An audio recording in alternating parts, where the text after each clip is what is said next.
लग्नाची बेडी या मालिकेत येणाऱ्या भागात आपण पाहणार आहोत की राजश्रीची ॲडमिशन पूर्ण झालेली असते. त्यानंतर इकडे मधु ही शकुंतलेला वारंवार कॉल करत असते. शकुंतला ही रत्नपारख्यांची सर्व कागदपत्र चेक करत असते. मात्र ती मधूचा कॉल आलेला पाहून तिला इग्नोर करत असते. तिचा ती कॉल उचलत नाही. तेव्हा मात्र मधु म्हणते की हिच्याशी कॉलवर बोलल्याशिवाय मी पण स्वस्थ बसणार नाही, म्हणून ती सारखा कॉल करत असते. त्यानंतर शेवटी शकुंतला ही कागदपत्र बघत असताना विचार करते की हिचा खूप कॉल येतो, आता कॉल तर हा उचलायला हवा, म्हणून ती शकुंतला मधूचा कॉल उचलते. तेव्हा मधु म्हणते की मी तुम्हाला केव्हाचा कॉल करत आहे, उचलत का नाही आहे, आणि हा कॉल मी तुमच्यासाठीच केला आहे. तेव्हा शकुंतला मधुला म्हणते की शकुंतलेचा नाद करायचा नाही, एकदा कॉल उचलला नाही म्हणजे समजायचं ना. तेव्हा मधु म्हणते की मी चांगल्यासाठीच लावलेला आहे, आता ही प्रोसिजर कुठपर्यंत आली आणि तुम्ही काय करणार आहात. तेव्हा शकुंतला म्हणते की काय घडेल ते वेळेवरती, आत्ता मी काही सांगत नाही. त्यानंतर राजश्री आणि सिंधू ह्या दोघेही घरी आलेले असतात. रत्नाकर हा राजश्रीला विचारतो की राजश्री, तू कुठं गेली होतीस आणि घरातील कामं न करता बाहेर कशी गेलीस, न सांगता कशी गेलीस.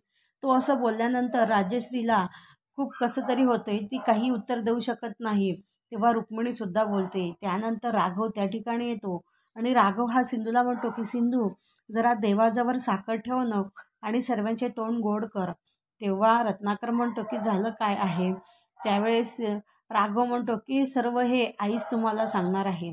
त्यावेळेस रत्नाकर म्हणतो की सांग ना राजश्री, काय झालं आहे. राजश्री सिंधूला म्हणते की सिंधू, हे माझ्याकडनं सांगणं होणार नाही, तूच सांग बरं त्यांना. त्यावेळेस सिंधू म्हणते की ठीक आहे, मी सांगते.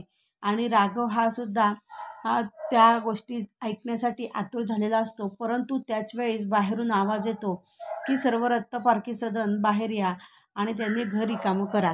त्यावेळेस रुक्मिणी म्हणते की हा बाहेरून कोणाचा आवाज आला आहे. राघव म्हणतो की मी जाऊन बघतो. तेव्हा रत्नाकर म्हणतो आम्ही पण बाहेर येतो. घरातील सर्वजण हे बाहेर आलेले असतात आणि बुलडोझर आलेलं बघून रुक्मिणी विचारते हे काय लावलं आहे. त्यावेळेस तो सांगतो की तुमचं घर आम्ही पाडायला आलेलो आहे, असा महानगरपालिकेकडनं नोटीस आहे. त्यावेळेस सिंधू म्हणते की तुम्ही आम्हाला न सांगतात कसे काय तुम्ही इथं आलात. आणि तेव्हा रुक्मिणी म्हणते की हे बांधकाम अनधिकृत नाही आहे. त्यावेळेस रत्नाकर म्हणतो की हो, आमच्याजवळ तसे रेकॉर्ड आहेत की हे बांधकाम अनधिकृत नाही.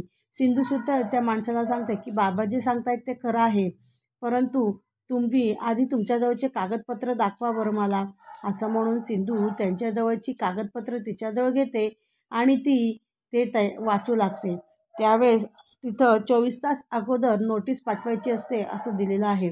तेव्हा सिंधू म्हणते की यावर तर तुमच्या याच्यानुसार लिहिलेलं आहे की 24 तास अगोदर नोटीस दिली जाते आणि ती तर तुम्ही आम्हाला दिलेली नाही आहे. तेव्हा तो म्हणतो की हो, तुमच्याकडे आम्ही नोटीस दिली आहे आणि ती नोटीसची रीतसर पावतीसुद्धा आम्हाला मिळालेली आहे आणि त्याच्यावर तुमच्या घरच्यांची सुद्धा सही आहे.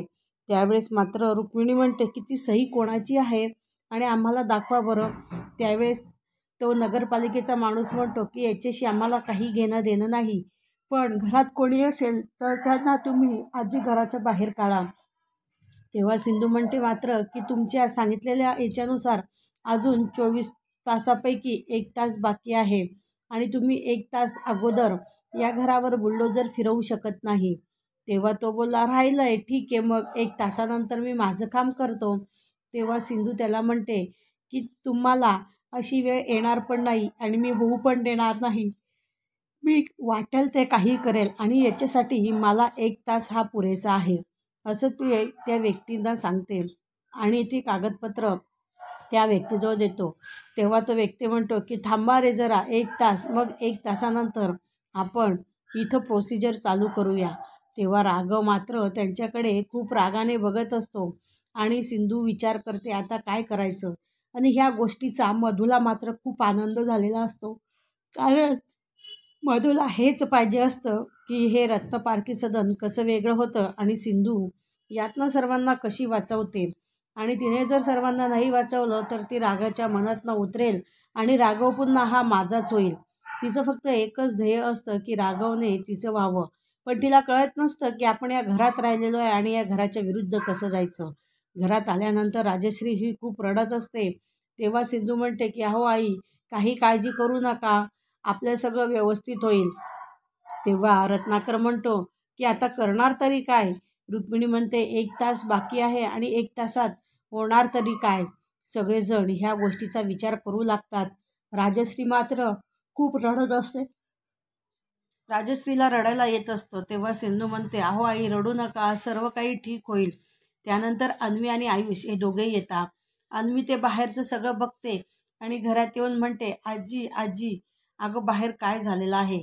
तेव्हा आयुष विचारतो की राघव मामा काय झालं आहे. तेव्हा राघव हा आयुषला घडलेला सर्व प्रकार सांगतो आणि त्यानंतर आयुष हे ऐकतो.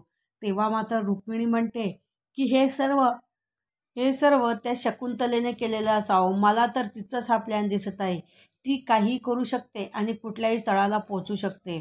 त्यावेळेस मात्र राघव आणि सिंधू हे दोघेही विचार करू लागतात आता पुढे काय करायचं ते. त्यानंतर राघव म्हणतो की तुम्ही शांत बसा आई, मी आपलं घर कुठेही जाऊ देणार नाही. मी आपलं घर हे आपल्याच हातात ठेवणार.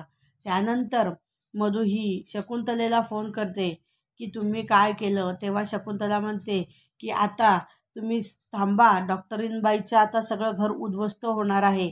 एक एक परिवार डॉक्टरीनबाईपासून वेगळा होणार आणि बघते मी आता की डॉक्टरीनबाई ह्या प्रसंगातून सर्वांना कशी वाचवते.